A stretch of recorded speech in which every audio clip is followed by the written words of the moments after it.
What is going on, everybody? It's Carl here, and today I am going to show you how to properly adjust a Cadillac Eldorado rear caliper.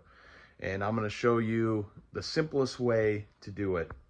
Before I begin, I just want to say there are a lot of videos out there of how to do this, but I found a lot of these videos are they're doing too much and they're making the process more complicated than it has to be.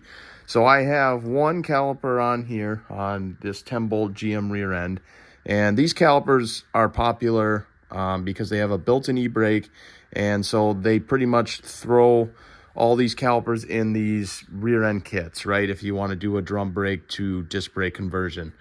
And like I said, it's because of the built-in parking brake, and it's a very simple mechanism once you understand it.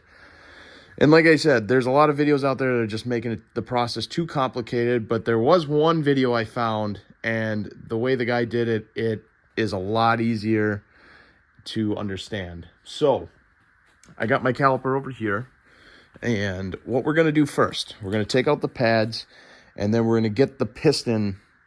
We're going to get the piston pushed in, and then we're going to get the piston lined up for there's a little tab on the back of the pad that you need to line up with the grooves in the piston.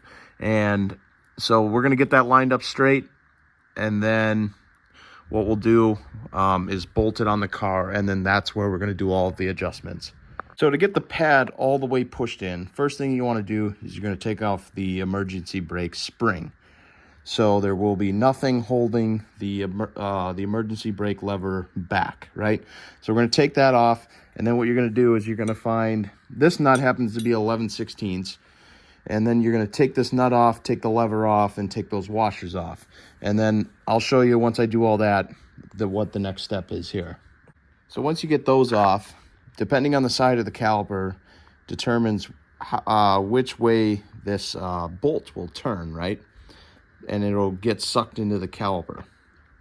So since this is the driver's side, it goes counterclockwise.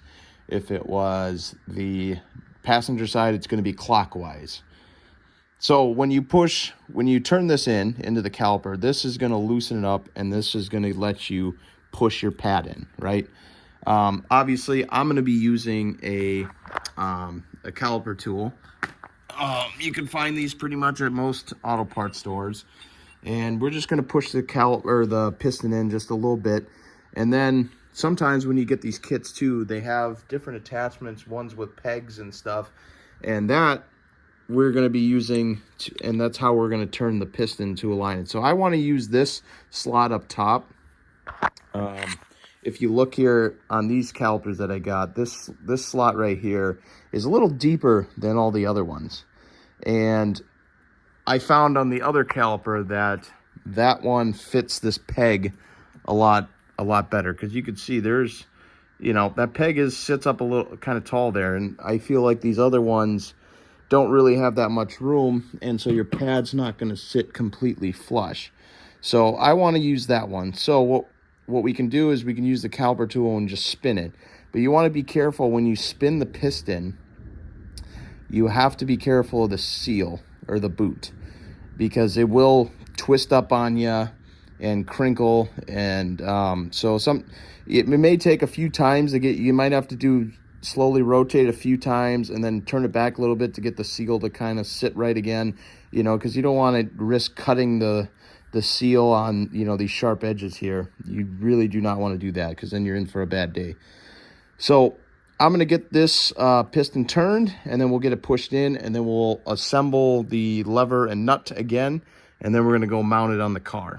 Or, I'm sorry, on the rear end itself. So as you can see, I got the piston turned, and when I put my brake pad in, it sits where it's supposed to, and it's going to ride on the outside there, ride on the outside there. So it fits perfect the way I got it. It may take a few times to check the fitment and try again.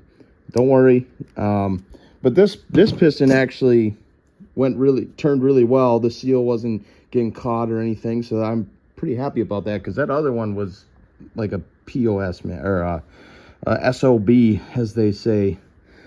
So the next thing now I want to do is I just want to push the piston in just a little bit. Is all I want to do. Just get a little more room out of this so it makes it easier to mount over the rotor.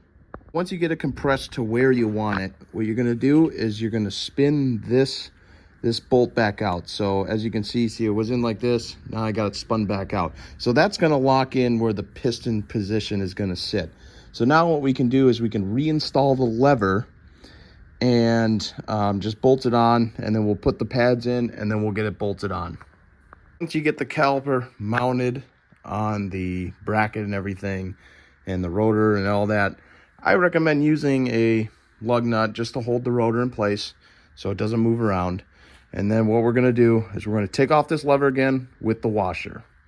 All right, so next thing you're going to do, we're going to turn that bolt or stud back into the caliper, okay?